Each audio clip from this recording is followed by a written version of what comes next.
নেশা শুধুমাত্র একটি শব্দ নয়, এটি একটি পরিবারের কান্না, বেদনা এবং স্বপ্নভঙ্গের অপর নাম বলা যেতে পারে। কেউ কেউ কৌতূহলবশত, কেউ কেউ বা বন্ধু বান্ধবের প্রভাবে, আবার কেউ জীবনের চাপ থেকে পালিয়ে যাওয়ার জন্য নেশার অন্ধকার জগতে নিমজ্জিত হয়ে পড়েন। কিন্তু সেই অন্ধকার থেকে আবার সুস্থ স্বাভাবিক জীবনে ফিরে আসার আলোর নাম হলো সচেতনতা, চিকিৎসা এবং কাউন্সিলিং। নমস্কার, সমাজ দর্পণে আপনাদের স্বাগত। সঙ্গে রয়েছে আমি শুভ্রস্মিতা। আর আজ আমরা আমাদের স্টুডিওতে আমন্ত্রিত অতিথি হিসেবে যাকে পেয়েছি, শ্রী সৌমিত্র মুখার্জি, কাউন্সিলার, যিনি একজন অভিজ্ঞ ব্যক্তিত্ব, যিনি প্রতিদিন অনেক মানুষকে সেই অন্ধকার জীবন থেকে উঠিয়ে এনে আবার সুস্থ স্বাভাবিক জীবন দিয়ে থাকেন। তিনি জানেন কিভাবে সেই অন্ধকারকে ভেদ করে জীবনের আবার আলোকময় জীবনে ফিরে আসা যায়। তো চলুন কথা বলি নেশার বাস্তবতা, চিকিৎসা, ভুল ধারণা, সর্বোপরি সেই অন্ধকার থেকে আলোতে কিভাবে ফিরে আসা যায় সেই সম্পর্কে। নমস্কার স্যার, বিটিভি ত্রিপুরার পর্দায় আপনাকে স্বাগত জানাই। প্রথমেই আমরা জানবো যে কাউন্সিলিং কি, বা একজন সাইকোলজিক্যাল কাউন্সিলরের ভূমিকা কি থাকে? দেখুন, অ্যাকচুয়ালি কাউন্সিলর তো একজন মানুষ। এবার আমরা নানা রকম কাজকর্ম বা বিশেষ করে আজকের যে অনুষ্ঠানটা, যে এই অ্যাডিকশন বা ড্রাগ বা নেশা, এবার এটা তো অনেক রকম কারণে মানুষ এই নেশায় জড়িয়ে পড়ে, বা অনেক মানুষ অনেক কারণে, অনেক কেউ কম বয়সে, কেউ বেশি বয়সে এসে যুক্ত হয়। এবার বিষয়টা, একটা কাউন্সিলরের ভূমিকা হলো, একটা কাউন্সিলর মানে একজন মানুষ যে একাধারে আপনার বাস্তবতা অনুযায়ী আপনাকে আপনার মতো রাস্তায়, যেটা আপনার জন্য ঠিক, সেটাতে চলার গাইড বলতে পারেন, বাবার একজন বন্ধু বলতে পারেন, যে আপনাকে সঠিকভাবে সঠিক দিশা দেখায় মানুষ হিসেবে বাঁচার জন্য। তো এটাই যে একটা কাউন্সিলর, মানে এরকম কোনো বিরাট কিছু এই ডাক্তার, ইঞ্জিনিয়ার বা হাতি ঘোড়া ব্যাপারটা নয়। ব্যাপারটা হচ্ছে একটা মানুষ যে এই বিষয়টা, যে আপনার এই সমস্যা বা এই বিষয়ে, নেশা রিলেটেড সমস্যা, এইগুলো নিয়ে যার কাছে জানা আছে, এবং সেই অনুযায়ী সে আপনাকে আপনার বাস্তবতা অনুযায়ী গাইড করতে পারবে। কি কারণে একজন মানুষ সেই নেশার দিকে আসক্ত হয়? দেখুন, নেশাতে আসক্ত এই ব্যাপারটা অ্যাকচুয়ালি না, মানে আমি আমার অভিজ্ঞতায় নিজে দেখেছি যে দীর্ঘদিন এই কাজে যুক্ত থাকার ফলে এটা তিনটে দিক আছে। একটা হচ্ছে জেনেটিক্যাল একটা ব্যাপার আছে। বহু কিছু দেখবেন, অনেকে আছে যারা জেনেটিক্যালি, মানে ওই হ্যাবিটগুলো, ওই অভ্যেসগুলো বা এই কাজকর্মগুলো বা এই, কারণ নেশারি তো আর ওরকম নয় যে নেশারি মানে একটা কোনো ক্রিমিনাল বা নেশারি কোনো একটা বাজে লোক বা এটা পাগল, এরম তো নয় ব্যাপারটা। এটাও তো একটা রোগ। তো এই রোগটা, যে অ্যাডিকশনটা, এটা জেনেটিক্যালি অনেক জায়গা থেকে আসে।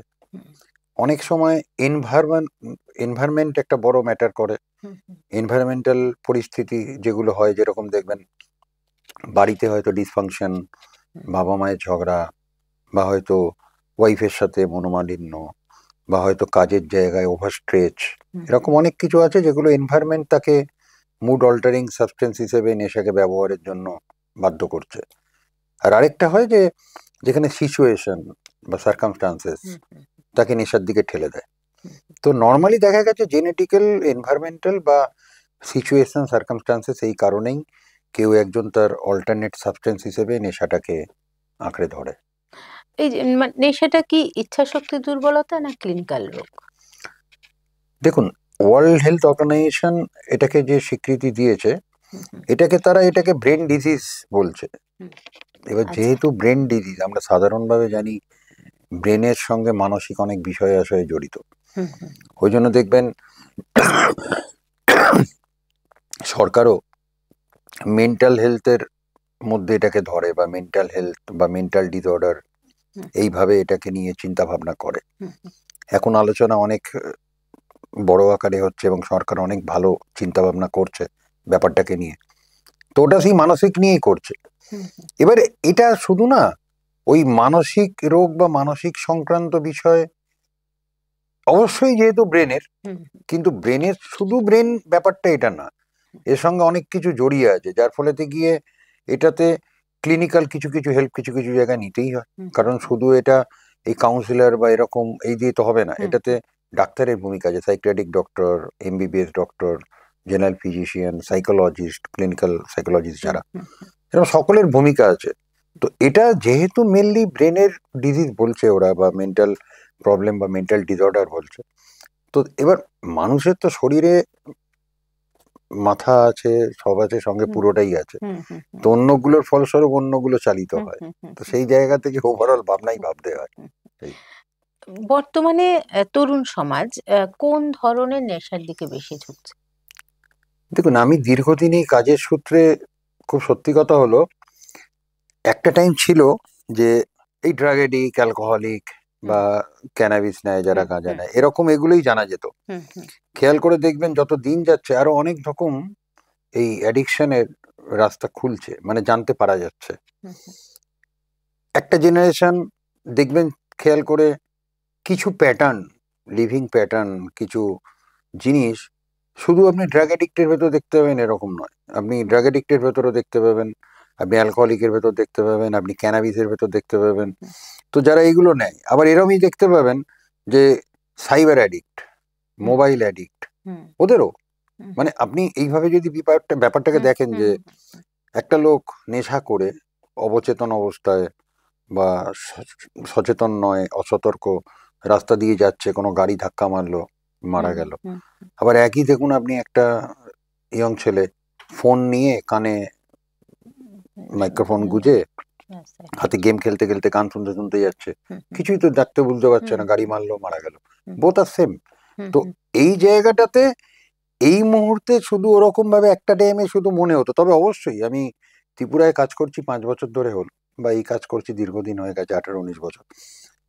এই হিরোইন বা এই কেমিক্যাল, এই সাবস্টেন্স গুলো, এগুলো তো একটা বড় আকার অবশ্যই, যেটার জন্য সমাজ ভীষণভাবে ক্ষতিগ্রস্ত, ইয়ং বা যুব সমাজ ভীষণভাবে ক্ষতিগ্রস্ত।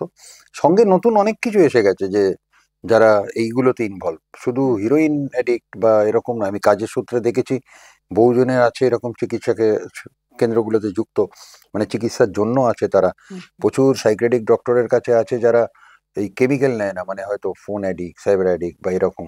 তো যার ফলে এই পুরো ইয়ং জেনারেশন প্রবলেমটা অ্যাডিকশনের, এবং সেটা অনেক রকম ভাবে অনেক জায়গা থেকে। নেশা বিষয়টা কি মানে পুরোপুরি মানসিক স্বাস্থ্যের সাথে যুক্ত? দেখুন, মানুষ পুরোটাই মানসিক স্বাস্থ্যের সাথে যুক্ত এরকম নয়, কিন্তু অবশ্যই মানসিক স্বাস্থ্যের সাথে যুক্ত।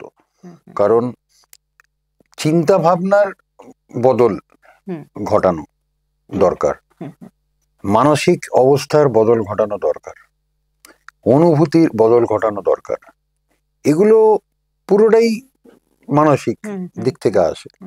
কিন্তু যদি দেখেন একটা শারীরিক কাজ, যে প্রক্রিয়াগুলো মানুষের ভেতরে আছে সেগুলোও জড়িত, তারপর দেখবেন তার আচার আচরণ, এগুলোও জড়িত। এবার দেখবেন একটা ছোটবেলা থেকে শুনে আসছি যে গুরুজনরা বলতেন বা শ্রদ্ধাবান যারা আমার মানুষজনরা পরিবারে, যে যেরম শিখবে সেরম করবে, যা চিন্তা করে তাই তো করে। তো ওরকমই ব্যাপারটা প্রথম আসে চিন্তা ভাবনা থেকে, আমার ভেতরে চিন্তা কিছু জাগে, তৈরি হয়, এবার সেটা আমি আকর্ষিত হচ্ছি বাজে বা নেগেটিভ জিনিসগুলো থেকে, স্বাভাবিকভাবেই আমার তখন ভেতরে মনে হতে পারে যে তাহলে এগুলো করা, আবার আমার মনে হতে পারে কোনো জিনিস দেখে পজিটিভ মোটিভেট হচ্ছি, তাহলে পজিটিভ করা। এবার এই প্রথম কিছু দেখা, কিছু শোনা, এটা দিয়ে তো প্রথম আমার ভেতর ঢোকে, তারপর আমার চিন্তা আমাকে বলে তুমি এগুলো করো। তো এবার যেহেতু ওটা বলে, যা স্বাভাবিকভাবে তো মানসিক ভাবে আমি প্রস্তুত হই, তারপর না আমি নেশা করব ভাবলাম, তারপরই না কোথাও গেলাম নেশাটা আনতে, তারপর আনলাম, তারপর হাত দিয়ে বা যেভাবেই হোক, তারপর আমি ওটা ব্যবহার করলাম। তো যার ফলে অবশ্যই শুরুটা ওইখান থেকেই হয়, এবং তারপর বাকিগুলো কাজ করে।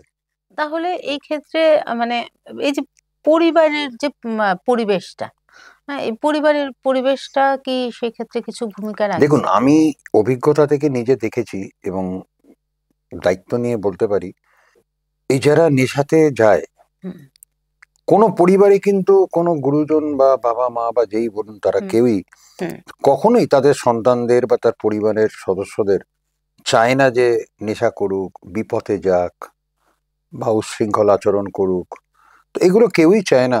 হুম, কিন্তু অজান্তে না বহু কিছু আছে যেগুলো ফ্যামিলি প্রথম দেয়, কারণ একটা বাচ্চা তো তাকে প্রথম পায় তার ফ্যামিলিকে। হুম, হুম, এবার আমরা যারা ফ্যামিলিতে সিনিয়র, বাবা মা, দাদু দিদা, কাকা কাকিমা এরকম যারা হন, এদের একটা প্রচুর বড় রোল রেসপন্সিবিলিটি আছে ফ্যামিলিতে।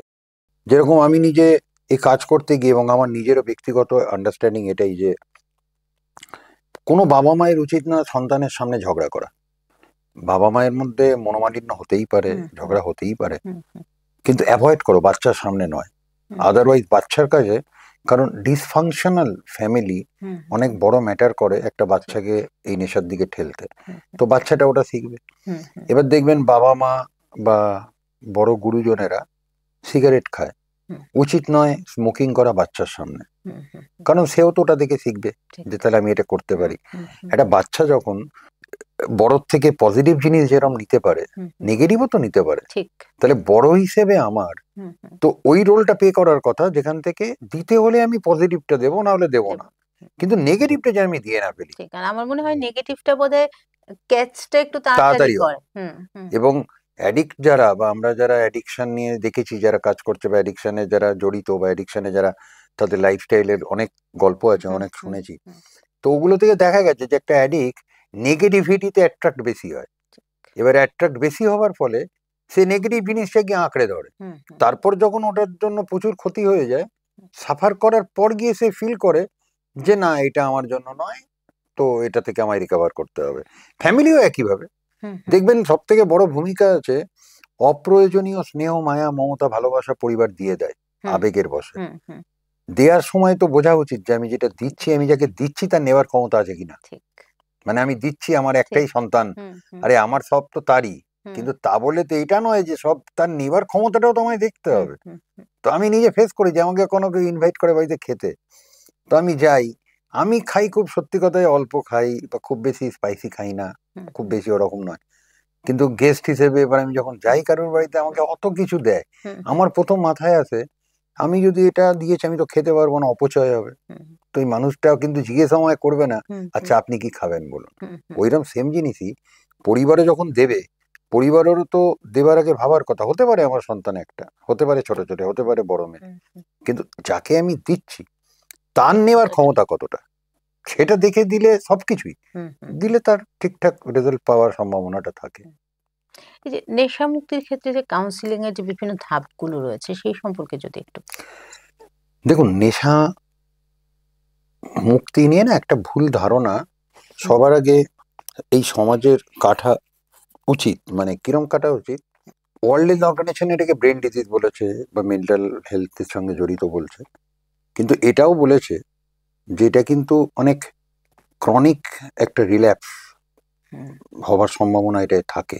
হুম, হুম, মানে এরম ভেবে নেবার কিন্তু কোনো কারণ নেই যে কোনো অ্যাডিক্ট মানে ভালো থেকে গেছে মানে সে কিন্তু রিল্যাপস আর করবে না, হুম, হুম, এরকম নয়। হুম, আমরা এই কাজের সূত্রে আমরা বলি যে যে কোনো রোগী তো রিল্যাপস করে, হার্ট অ্যাটাক এই হয় আবার হুম, হচ্ছে, হুম, জ্বর হুম, আবার হচ্ছে, অনেক কিছু হয়, রিল্যাপস হয়। হুম, হুম, বিষয়টা হলো রিল্যাপসটা কেন হয়, রিল্যাপসটা হয় তোমার যেটা মেনটেন করতে হবে তুমি করছো না, হুম, হুম, তাই আবার হওয়ার সম্ভাবনাটা বাড়ছে। হুম, হুম, তো স্বাভাবিকভাবে শুধু কাউন্সিলরের দিয়ে এটা মানে কাজটা নয়।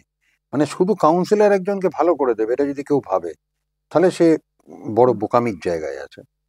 বা শুধু ডাক্তার এটাকে ভালো করে দেবে, হুম, হুম, এটাও একটা বোকামির জায়গায় আছে। হুম, হুম, হুম, কারণ এটা একটা মানে সর্বোপরি না একটা টিম হিসেবে একজনকে তৈরি করার ব্যাপার, যার সঙ্গে সাইকিয়াট্রিক ডক্টর বাবু যারা আছেন, সাইকিয়াট্রিক ডক্টরদের ভূমিকা অনেক বড়। হুম, হুম, কারণ একটা নেশাগ্রস্ত মানুষকে সুস্থ জীবনে ফেরোতে গেলে প্রথম তাকে তার ডিটক্সিফিকেশন পিরিয়ড, তাকে ইনটক্সিকেট করা, তাকে কেমিক্যাল ডিপেন্ডেন্সি থেকে বের করে ফিজিক্যালি স্টেবল, এটা তো কমপ্লিটলি ডাক্তারদের দ্বারাই সম্ভব, কারণ ওনারা অভিজ্ঞ, ওনারা জানেন কোন পেশেন্টের জন্য কি মেডিসিন দিতে হবে, কাকে কতদিন দিতে হবে, কার কতটা ভিটামিন দরকার, কি রেস্ট, কি ডায়েট। তো এটা একটা বড় ভূমিকা ওনাদের, এবং সেটা ওনাদের ছাড়া সম্ভবই নয়। হুম, হুম, হুম। নর্মাল যারা রয়েছেন যে জেনারেল ফিজিশিয়ান তাদের ভূমিকা আছে, কারণ এরকম করতে গিয়ে নেশার ফলে শরীরে অনেক অন্যান্য ক্ষতি হতে পারে, লিভার এফেক্ট হতে পারে, লাং হতে পারে, অনেক কিছু হতে পারে। তো সেগুলোর জন্য ওই ডাক্তারবাবুদেরও সাহায্য অবশ্যই দরকার, এবং এগুলো করতে গেলে জানার জন্য নানা রকম টেস্ট, প্যাথোলজিক্যাল সাপোর্ট দরকার, যে নাহলে আমার শরীরের ভেতর কি ওপর থেকে বোঝা সম্ভব নয়। সঙ্গে গিয়ে ক্লিনিক্যাল সাইকোলজিস্টের দরকার, তারা অ্যানালিসিস করতে পারে, তারা করে বের করতে পারে, যেখান থেকে মেডিকেল অ্যাসেসমেন্ট রিপোর্ট বেরোয়, মেডিকেল সিস্টেম রিপোর্ট বেরোয়, তাদের স্টেবিলিটি রিপোর্ট বেরোয়। তো ওগুলো দিয়ে যে একজনের কতটা কিভাবে এগোচ্ছে, কোথায় খামতি, কোথায় কি, কতটা ডিপ্রেশন, কতটা স্ট্রেস, এগুলোর জন্য ক্লিনিক্যাল সাইকোলজিস্টের সাপোর্ট সিস্টেম দরকার। সঙ্গে গিয়ে থেরাপিস্টের দরকার, সেশনিস্টের দরকার, কাউন্সিলরের দরকার, কারণ এই সবাই মিলে একজনকে খাড়া করা হয়। কাউন্সিলরের ভূমিকাটা অনেক গুরুত্বপূর্ণ, তার কারণটা হলো কাউন্সিলর এক কথায় তো আমি আপনাকে প্রথমে বললাম যে অনেকটা বন্ধুর মতো, বা কাউন্সিলর অনেকটা মানে প্রথম একটা কাউন্সিলর হিসেবে আমাকে করতে কি হয়, আমায় যেটা করতে হয়, আমাকে প্রথম আমার যে পেশেন্টটা, সেই পেশেন্টটা সঙ্গে আমাকে বন্ধুর মতো মিশতে হবে। তার জন্য আগে তাকে পুরো অবজার্ভ করতে হয়, তার ব্যাপারে সব জানতে হয়, তাকে অবজার্ভ করে দেখতে হয় তার কোথায় খামতি, কোথায় কিসে, রকচটা না শান্ত, কথা কম বলে না বেশি বলে। কারণ আমি আমার এই প্রফেশনে আপনার এই আপনাদের এখানেই ত্রিপুরাতেই আমি 55-57 বছরের একজন পেশেন্টকে কথা বলেছি, ডিল করেছি। আমার পেশেন্ট ছিলেন অ্যালকোহলিক, আজকের দিনে ভালো আছেন, সুস্থ স্বাভাবিক, প্রায় 2 বছর হতে চললো। তো ওনাকে যেরকম আমি ফেস করেছি, আমি অনেক 16 বছর, 17 বছর, 18 বছরের ছেলে, মানে ভেবে দেখুন, মানে আমি যদি তাদের সাথে যেভাবে মিশি, কথা বলি, আর কি ছ্যাবলামি মারি, তাতে গিয়ে তার বাড়ির লোকরা ভাববে যে এই বয়স্ক মানুষটা আমার বাচ্চাটাকে উচ্ছন্নে পাঠাচ্ছে, এটাই স্বাভাবিক ভাবা। কিন্তু তা তো নয়। আমি ওই 57-58 বছরের মানুষটার কাছে তার মতো করে বন্ধুর মতো মিশতে হচ্ছে, একেও আমাকে এর মতো করে গিয়ে মিশতে হয়। আমার এখানে অনেকে আছে আমার এই প্রফেশনে, ছেলে মেয়ে বলুন, যাদের বয়স আমার মেয়ের থেকে অনেক ছোট, কম। তো এবার সেই জায়গা থেকে অনেক ক্ষেত্রে আমার মেয়ে আমার মোটিভেটার, আমাকে অনেক কিছুতে তুমি এই করো, তুমি এইভাবে ডিল করো। তো এইগুলো আমার কাজে লাগে এই বাচ্চাগুলোর সাথে, এদের সাথে আমি এদের গার্লফ্রেন্ড, এদের স্কুল লাইফ, এদের নানা রকম ইয়ার্কি ছ্যাবলামি, এগুলোর মতো করে এদের সাথে। কারণটা একটাই, আমার সামনে যে অ্যাডিক্টটা আছে সে যাতে আমাকে কমফোর্টেবল ফিল করে, তবে না সে আমাকে খুলবে আমার কাছে। আর আমি চাই সে খুলুক আমার কাছে, তবে না আমি, সে যদি খোলে তবে তো তার ভেতরে থাকা ভালো খারাপ নোংরা পরিষ্কার দেখতে পাবো, তারপর নোংরাগুলো এই, ভালোগুলো এই, তোমার এইভাবে তাকে আমি গাইড করতে পারবো। তো যার ফলেতে গিয়ে কাউন্সিলরের ভূমিকাটা ওটা। এবং সবার আগে এই কাউন্সিলর কাজে আসার আগে আমি যার কাছ থেকে শিখেছি এগুলো, বা আমার নিজের, কারণ আমি নিজে ঘটনাচক্রে একজন রিকভারিং অ্যাডিক্ট। এবার আমি যেহেতু রিকভারিং অ্যাডিক্ট, এবার আমি ওইভাবেই আমার লাইফ ছিল, আমিও রিকভারি এসেছি, আমারও একজন কাউন্সিলর ছিল, আমিও দেখি যে আমার সাথে কিভাবে আমাকে ট্রিট করতো। তো করতে গিয়ে আমি নিজে এই দেখেছি, প্রথম শর্ত এটা, তোমার সামনের মানুষটা যদি ভাবতে না পারে, ফিল করতে না পারে যে তুমিও তার মতো একজন, তাহলে সে তোমার কাছে খুলবে না। আর তোমার কাছে যদি না খুলে, তাহলে তোমার এই কাজ করা বৃথা। তো ভগবানের আশীর্বাদে আমার অসুবিধা হয় না। প্রথম এই ফিল্ডে যখন আমি আসি, একটু জড়তা কাজ করতো, এতে আমার মেয়ে অনেকটা ভূমিকা নিয়েছে এগুলো করার, প্লাস আমিও করতে করতে। তো এটা ঘটনা যে একটা কাউন্সিলর অনেক বড় বাস্তববাদী হতে হবে, এবং বন্ধু, এবং সেই জায়গায় যেখানে সঠিকভাবে একটা গাইড করে। কিন্তু শুধু কাউন্সিলরের দ্বারা একজন অ্যাডিক্টকে সুস্থ বা রিকভার করা কখনোই সম্ভব নয়। এটা একটা টিম গেম, যেখানেতে থেরাপি, সেশনিস্ট, rehabilitator, psychiatric doctor, general physician, clinical psychologist, এবং ওভারঅল এরকম ধরনের কোনো রিহ্যাবিলিটেশন সেন্টার যেখানে সবকটা সাপোর্ট সিস্টেম একসাথে আছে, দিয়ে সুবিধে একটা ছেলেকে সুস্থ জীবনে ফেরত আনা। এই যে রিহ্যাব সেন্টার গুলোর ক্ষেত্রে মানে সব থেকে বড় চ্যালেঞ্জ কোনগুলো? দেখুন, রিহ্যাব সেন্টার গুলোর ক্ষেত্রে আমি কাজ করতে গিয়ে দেখেছি, আমি জানতাম একটা টাইমে, আমার ধারণা ছিল যে ত্রিপুরাতেও কি লোকে নেশা করে, তারপর হলো না করে, এখানেও লোক ভালো আছে, কিন্তু এদের চিকিৎসা তাহলে এগুলো বাইরে। পরে গিয়ে জানালো যে না, এখানেও আছে, আমি 2000 যতটা আমি তো এসছি এখানে 2020, 2018-19 থেকে এখানে রিহ্যাবিলিটেশন সেন্টার আছে আমি শুনেছি, যে তখন একটা মনে হয় ছিল না, দুটো ছিল, করতে করতে শুরু হয়েছে। চ্যালেঞ্জেসটা হচ্ছে রিহ্যাবিলিটেশন সেন্টারকে বা রিহ্যাবিলিটেশন সেন্টারের কাজ নিয়ে সমাজে এখন ওইভাবে সচেতন না। ত্রিপুরার কথা আমি বলতে পারি, একইভাবে কম বেশি অনেক জায়গা আছে, কিন্তু অনেক জায়গা আছে অনেক ডেভেলপ। আপনি ওয়েস্ট বেঙ্গলে প্রচুর রিহ্যাবিলিটেশন সেন্টার, নিয়ারেস্ট গুয়াহাটিতে প্রচুর রিহ্যাবিলিটেশন সেন্টার, দার্জিলিং, সিকিম, তো যেখানে যত আগে থেকে কাজ চলছে সেখানে তত মানুষ সেই ব্যাপারে সচেতন একটা রিহ্যাবিলিটেশন সেন্টারে কি হয়। এবার রিহ্যাবিলিটেশন সেন্টারের ভেতর কি হয় ওটা যারা ভেতরে ট্রিটমেন্টে আছে বা যারা কাজ করছে তারাই একমাত্র বলতে পারে। বাইরে প্রচুর রিউমার স্প্রেড হয় যে সেন্টারে এই হয়। আমি বলছি না সব মিথ্যে, আমি আবার এটা বলছি না সব সত্যি।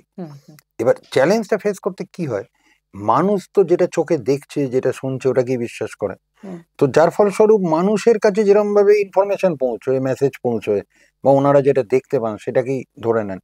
এবার সেন্টারকে তো ওই চ্যালেঞ্জটা ফেস করতে পারি অ্যাপকে। মানে দেখবেন না আপনি রাস্তায় রয়েছে, দুটো ট্যাক্সি ড্রাইভার বাজে আচরণ করবে, আমার আপনার মনে হবে যে সব ট্যাক্সিওয়ালাই খারাপ। তো ওরকম দুটো রিহ্যাবিলিটেশন সেন্টারে কোনো বাজে ঘটনা ঘটলে সাধারণ মানুষ ভাবে, স্বাভাবিক তাদের ভাবনায় ভুল আমি বলছি না, ভাবে যে তার মানে রিহ্যাবিলিটেশন হয়। আরে সবাই তো একরকম নয়, কিন্তু চ্যালেঞ্জ তো এটা তাকে ফেস করতে হচ্ছে, তাকে এসে বলতেই পারে। আমি নিজে শুনেছি আপনার, আমি নিজে, এবং এটা আমি খুব দায়িত্ব নিয়ে ফ্যামিলিকে বলি, আমি শুনেছি আচ্ছা আপনারা এখানে মারেন না তো। এবার এটা শুনে আমি সবাইকে একই কথাই বলি, আমি হেসে বলেছিলাম আপনারা ভাবুন, মারলে যদি ছেলে ভালো হয়ে যায়, মেয়ে ভালো হয়ে যায়, তাহলে তো সবার আগে বাপ মাই পারতো ভালো করে দিতে, কারণ তাদের কাছে মারার অধিকার আছে, আমার কাছে তো কিছুই নেই। সুতরাং মার কোনো সমাধান না। হ্যাঁ, এবার এটা আমি নিজে বলছি, আমি কেউ হয়তো আছে ধরুন এই আমার সন্তান সম, সে কিছু একটা করেছে, তাকে আমি আমার মেয়েকে যদি একটা চড় মারি, তো ওটা তো চড়, শাসন, অত্যাচার আর শাসনের ফারাক, এটা রিহ্যাবকে যেরকম বুঝতে হয়, ওরকম সেম জিনিসটা তো একজন বাড়িতে বাবা, কাকা, দাদা, গুরুজনরাও করে। তো ওই জিনিসটাও একজনের ভূমিকা প্রয়োজন বললে করা, কিন্তু তার মানে তো এটা নয়, কিন্তু লোকের ধারণা যে হলে এই হয়।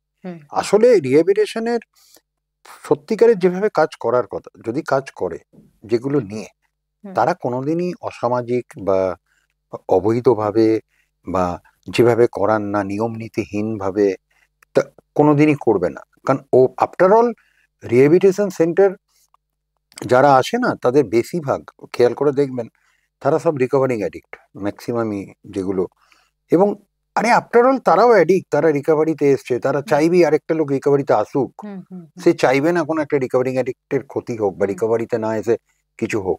কিন্তু তারপরেও তো দুর্ঘটনা ঘটে, তারপরেও তো সব জায়গায় একরকম না, সব মানুষ একরকম না। কিন্তু তারপরে একটা ধারণাও আছে অনেকের মানুষের মধ্যে যে মানে আমার ছেলেকে পাঠাচ্ছি মানে ও একদম ভালো হয়ে বেরিয়ে আসবে। আরে এটা কি ওয়াশিং মেশিন নাকি? নয় তো, এটা তোমাকে যেটা করার সেটা করতে হবে, এটা পেশেন্টটাকে করতে হবে, তোমাকেও করতে হবে। যদি তোমরা বোথ মেনটেন করো এটা, তাহলেই কোনো ভয় নেই, না করলেই ভয় আছে, সেটা যেখানেই যাও। তো এটা একটা চ্যালেঞ্জ ফেস করতে হয়। রিহ্যাবে গিয়ে যখন যায়, এমনি একটা দেখবেন ছেলে যে নেশাগ্রস্ত সুস্থ হতে যাচ্ছে, তার স্পিরিচুয়াল ব্যাংক্রাপসি, কমপ্লিট ব্যাংক্রাপসি, সঙ্গে ফাইন্যান্সিয়ালি ব্যাংক্রাপ্ট তার ফ্যামিলি, সে ফিজিক্যালি মেন্টালি সব দিকে বিধ্বস্ত অবস্থায় যাচ্ছে। তো পুরো ফ্যামিলি, আমি নিজে ব্যক্তিগতভাবে যেহেতু নিজে রিকভারিং অ্যাডিক্ট এবং এই কাজ করছি ফিল্ডে, আমি একটা জিনিস বিশ্বাস করি একদম, একটা অ্যাডিক্টের থেকে বড় অসহায় কেউ হয় না, আর তার থেকে বেশি ততোধিক অসহায় হচ্ছে তার পরিবার। মানে যেটার সমাধান এক শত চেষ্টা করেও সে নিজে পারবে না, তাকে অন্যের প্রতি ছাড়তে হবে, নির্ভর করতে হবে। মানে এটা কতটা বড় অসহায়তা। এবার এই জায়গা থেকে তখন দিচ্ছে মানে হয়তো সে ভেবে নিচ্ছে যে না আমার ছেলেকে একবার দিচ্ছি, যেরম ভাবে ওকে হয়তো যোগার যন্ত্র করে ও ভালো থেকে যাবে। আরে ওরম নয় ব্যাপারটা। অ্যাডিকশনটা এমন একটা ব্যাপার যেখানে রিল্যাপস হতে পারে, রিল্যাপস হবে না কখন বা না হওয়ার চান্সটা কোথায়? চান্সটা এটাই, ওখান থেকে তোমাকে যেগুলো শিখিয়ে পাঠাচ্ছে তোমাকে করতে হবে, তোমার পরিবার হিসেবে তোমায় যেগুলো তোমার দায়িত্ব নিতে বলছে, তোমার করার কথা তোমাকে ওগুলো করতে হবে। তো পেশেন্ট যেগুলো শিখছে, সে সেটা মেনটেন করবে, তার ফ্যামিলি যেগুলো শিখছে সে সেটা মেনটেন করবে। যদি দুপক্ষই সেটা করে, ভয় নেই, না করলেই ভয় আছে। আপনি দেখবেন না যে সুগার পেশেন্ট, ডায়াবেটিস পেশেন্ট বলে দিচ্ছে যে মাংস বেশি খেও না, ভাত খেও না, সে খাচ্ছে, তার প্রেশার বাড়ছে, বাড়ির কাছেও ডাঁট খাচ্ছে, ডাক্তারবাবু দুটো কথা বলছে, তো যে করছে না ঠিক আছে। তো এই চ্যালেঞ্জগুলো রিয়াবকে ফেস করতে হয়, কারণ লোকে ভাবে এটা যেন আমি একবার যাচ্ছে তো ভালো হয়ে যাবে, ব্যাপারটা তা নয়। ভালো অবশ্যই হয়, সবাই সেইভাবেই হচ্ছে, বেশিটাই তো এইভাবে হচ্ছে, কিন্তু মেনটেন করতে হবে। তুমি যেটা শিখছো, ডাক্তার কিছু বললে যেন তোমায় ওটা করতে হবে, ওরকম রিয়াবও তোমাকে যেভাবে গাইড করছে তুমি করো ওইভাবে চলো, তাহলে এই ভয়ের কোনো নেই। কিন্তু আফটার অল তো রিহাবকে ফেসটা করতে হচ্ছে। ঠিক, আপনি এখন বলছিলেন যে হ্যাঁ রিল্যাপস হতেই পারে, কিন্তু রিল্যাপস হলে কি সেখান থেকে আবার উঠে দাঁড়ানো সম্ভব? একদম সম্ভব, আচ্ছা, একদম সম্ভব। এটা আমি আপনাকে খুব দায়িত্ব নিয়ে বলতে পারি, আমি বহুজনকে এরকম চিনি, এবং সমাজে বহুজন আছে নামি দামি মানুষজন যারা অনেক ট্রিটমেন্ট, দীর্ঘ ট্রিটমেন্ট, আমি নিজে এখানে যে প্রতিষ্ঠানে যুক্ত আছি সেই প্রতিষ্ঠানের যিনি ডাইরেক্টর কর্ণধার, ওনারও নিজের একটা ট্রিটমেন্টে হয়নি, উনি অনেক রকম ট্রিটমেন্ট নিয়েছে, অনেকবার ট্রিটমেন্ট নিয়েছে, ফেল হয়েছে, হতে হতে হতে হতে গিয়ে কোনো এক জায়গায় ঠিক একইভাবে আবার ট্রিটমেন্ট গেছেন, শিখেছেন, করেছে, এবং তারপর গিয়ে আজকের দিনে 5 বছর হতে চললো রিকভারিতে আছে, এত বড় একটা অর্গানাইজেশন চালাচ্ছে, অন্যান্য কাজকর্ম করে। আপনি নাম শুনে থাকবেন, আমেরিকাতে একজন খুব ফেমাস র্যাপার আছে, এখনকার জেনারেশনের সবাই ওর নাম জানে, ত্রিপুরাতে তো প্রচুর ভক্ত আছে ওর, মানে আমার যারা এই পেশেন্ট বা স্টুডেন্ট যেটাই বলুন প্রচুর আছে, আমাকে বলে যে স্যার আপনি জানেন, একে চেনেন? আমি ওদের থেকে শুনে তারপর করে টোরে এমনি আমি জানি রিকভারিং অ্যাডিক্ট হিসেবে যেটুকু নলেজ আমার কাছে আছে ওর ব্যাপারে। তো দেখবেন এমিনেম আছে, আমেরিকার একজন নাম করা র্যাপার, ওয়ার্ল্ড ওয়াইড বিরাট ফেমাস র্যাপার, সে রিকভারিং অ্যাডিক্ট, নিয়ার অ্যাবাউট 15 বছর হতে চললো তার ক্লিন টাইম, সোবারনেস চলছে, ভালো আছে। কোথায়? সে তো আজকে এত কিছু করছে, নেশা তো করে না। তো তার আগে অনেক ট্রিটমেন্ট আছে আমেরিকাতে, ফেল, কিন্তু ওখানে গিয়ে নাম করেছে, করে লাস্ট ট্রিটমেন্টটা। ব্যাপারটা কি, প্রথম আর লাস্ট বলে ব্যাপার নেই, ব্যাপারটা হচ্ছে রিল্যাপস হতে পারে, জ্বরের রিল্যাপস হয়, কিডনি প্রবলেমে রিল্যাপস হতে পারে, হার্টে হতে পারে, লাঙে হতে পারে, ব্রেনে হতে পারে, অনেক কিছুতে রিল্যাপস হতে পারে। রিল্যাপস কখন হয়? রিল্যাপস তখনই হয় যখন তোমার যেটা মেনটেন করার কথা তুমি করছো না, তোমার যেটা পালন করার কথা তুমি করছো না, তাতে গিয়ে রিল্যাপসের সম্ভাবনা থাকে। তোমাকে যেভাবে যেগুলো বলবে তুমি সেগুলো মেনটেন করো, তাহলে রিল্যাপসের সম্ভাবনা কম। কিন্তু রিল্যাপস হলে ভেঙে পড়ার ব্যাপার নেই, আমি বলতে পারি দায়িত্ব নিয়ে একদম, যে রিল্যাপস হলে ভেঙে পড়ার ব্যাপার নেই, একটা রিল্যাপস হোক আর দুটো রিল্যাপস হোক আর 5টা রিল্যাপসই হোক, ভেঙে পড়ার ব্যাপার নেই, হাল ছাড়ার ব্যাপার নেই, তোমার যেটাই হোক তোমাকে পরের চেষ্টাটা আবার কর, এরকম নয় যে দুবারে হয়নি বলে 3বারে হবে না, হবেই, এটা বিশ্বাস, এবং এটা চলছে, এবং এইভাবেই আজকে সবাই ভালো, যতজন ভালো আছে, কেউ একবারে, কেউ দুবারে, কেউ 10বারে, কিন্তু রাস্তা এটা হবে, এটা বিশ্বাস।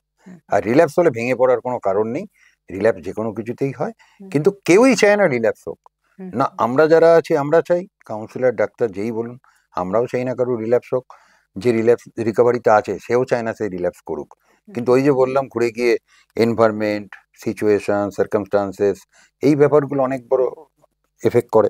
সোসাইটির একটা বড় রেসপন্সিবিলিটি আছে একটা রিকভারিং অ্যাডিক্টকে রিকভারিতে রাখতে সাহায্য করার জন্য, ফ্যামিলিরও আছে। মানে অ্যাকচুয়ালি কি বিষয়টা এতটাই বিশদ, আমাদের সময় তো খুব স্বল্প, তো পুরোটা বিষয়ে আমরা এত স্বল্প সময়ের মধ্যে হয়তো আলোচনা করে উঠতে পারবো না। আমরা আশা করব ভবিষ্যতে আপনাকে আমরা আরো পাবো এই বিষয়ে, যেহেতু এটা আমাদের বর্তমান সমাজে একটা বিরাট সমস্যা, অনেক বড় সমস্যা। মানে এই শুধু নেশা, শুধু একটা নেশা এরকম তো ব্যাপারটা নয় যে মানে হিরোইনটা সমস্যা, হ্যাঁ অবশ্যই এটা বড়, এর সঙ্গে রয়েছে কাপ সিরাপ, ট্যাবলেট, এর বাইরেও আছে আরো গাঁজা, অ্যালকোহল, অনেক অনেক, সঙ্গে গিয়ে নতুন নতুন হয়েছে যেগুলো কেমিক্যাল নয়। নেশা এমন একটা, এই নেশাটা ফুড অ্যাডিকশন হয়, ফুড অ্যাডিক্ট আছে প্রচুর সমাজে, মোবাইল অ্যাডিক্ট, সাইবার অ্যাডিক্ট, তারপর দেখবেন আপনি গ্যামলিং অ্যাডিক্ট, জুয়ার নেশা, এরকম অনেক রকম আছে। মানে আলটিমেটলি সে বা তার ফ্যামিলি সাফারার, যার ফলস্বরূপ ওটা একটা সত্যি, এটা আজকের দিনে অনেক বড় সমস্যা। এবং আমি অনেক ব্যক্তিগতভাবে as a recovering addict, as a councillor, যেভাবেই বলুন, আমি প্রচুর খুশি এবং এর জন্য অনেক বেশি অভিনন্দন, শুভেচ্ছা আপনাদের, যে হ্যাঁ, এই ধরনের সতর্কতামূলক বা এই ধরনের অনুষ্ঠানগুলো থেকে যদি একটা মানুষ সুস্থ হয়ে সমাজে ফেরত আসতে পারে, এটা অনেক বড় উদ্যোগ। ঠিক। একটা বিষয়ে জানবো যে বর্তমান সময়ে আমাদের জীবনে সোশ্যাল মিডিয়ার কিন্তু ভীষণ একটা প্রভাব রয়েই গেছে। অবশ্যই আছে। হ্যাঁ, তো এই সোশ্যাল মিডিয়াকে কোনোভাবে মানে নেশার কবলে পড়া বা নেশার কবল থেকে বেরিয়ে আসা, এই দুটো ক্ষেত্রে কি কোনোভাবে? দেখুন, আমি আপনাকে একটা জিনিস বলি, হুম। সোশ্যাল মিডিয়া দেখবেন, আমার বাড়িতে আমার মা যখন বেঁচে ছিলেন, এখন জীবিত নেই, বা আমার অনেক পরিচিতরা বলে, এই আজকের দিনে ফেসবুক হোয়াটসঅ্যাপ বাচ্চাগুলোকে উচ্ছন্নে পাঠাচ্ছে, এই করছে ওই করছে। সোশ্যাল মিডিয়াতে খালি কি বাজে? হ্যাঁ, অবশ্যই আমিও সোশ্যাল মিডিয়া দেখি, অনেক কিছুতে যুক্ত থাকার ফলে শুধুই কি বাজে জিনিস হয়? ভালো ভালো তো অনেক জিনিস আছে যেগুলো একজনের পার্সোনাল ডেভেলপমেন্ট, সোশ্যাল ডেভেলপমেন্টের জন্য। আপনার একটা এক্সাম্পল দিই, এই টিকটক ইন্ডিয়াতে ব্যান করেছে। এই টিকটকটা চায়নার তৈরি করা।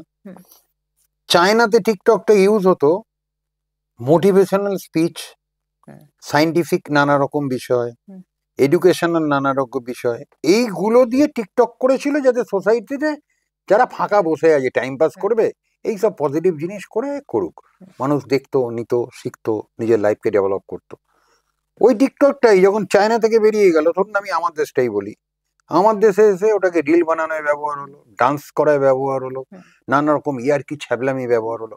ব্যাপারটা হচ্ছে সোশ্যাল সাইট যেটা দিচ্ছে তাদেরও যেরকম সচেতন থাকার কথা যে তাদের কোনো কাজকর্ম সোসাইটিতে নেগেটিভ এফেক্ট না ফেলুক।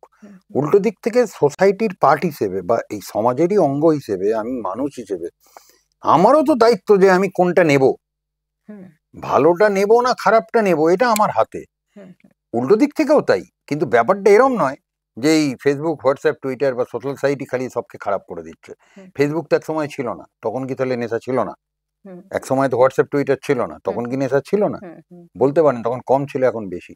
আমি ওই জন্য বললাম, দেখবেন না, একটা মানুষ যখন জন্মায় নেগেটিভ পজিটিভ দুটো নিয়েই জন্মায়। সোসাইটিতে সবকিছুরই একটা ভালো দিকও আছে, খারাপ আছে। আপনি কিভাবে নিচ্ছেন, আপনি কিভাবে দিচ্ছেন, এটা একটা বড় ভূমিকা পালন করে। তো সোশ্যাল সাইটেরও সেটাই। আশা রাখি আগামী দিনে ওরাও সচেতন হবে। সাধারণ মানুষ তো সজাগ হচ্ছেই। একেবারে শেষে বলবো যে পরিবারের উদ্দেশ্যে বা সমাজের উদ্দেশ্যে বা যারা নেশাগ্রস্ত মানুষ রয়েছেন তাদেরকে যদি কিছু বার্তা দিতে হয়, আপনি কি বলবেন? একটা আমার বার্তা একদম পরিষ্কার, সেটা হচ্ছে হাল ছাড়ার কোনো জায়গা নেই। আমার সমাজের কাছে, মানে যারা অ্যাডিক্ট, যারা নেশাগ্রস্ত, তাদের নিয়ে সমাজের কাছে আমার বক্তব্যটা একদম পরিষ্কার। আমি একটা কোটকে খুব ব্যবহার করি বা বিশ্বাস করি যে একজন মানুষের নেশারীদের প্রতি, নেশাগ্রস্ত মানুষের প্রতি, অ্যাডিক্টের প্রতি এই মনোভাব থাকা উচিত, সাপোর্ট, ডোন্ট পানিশ। কারণ একটা অ্যাডিক্ট পাগল নয়, খারাপ নয়, ক্রিমিনাল নয়, সে একজন রুগী।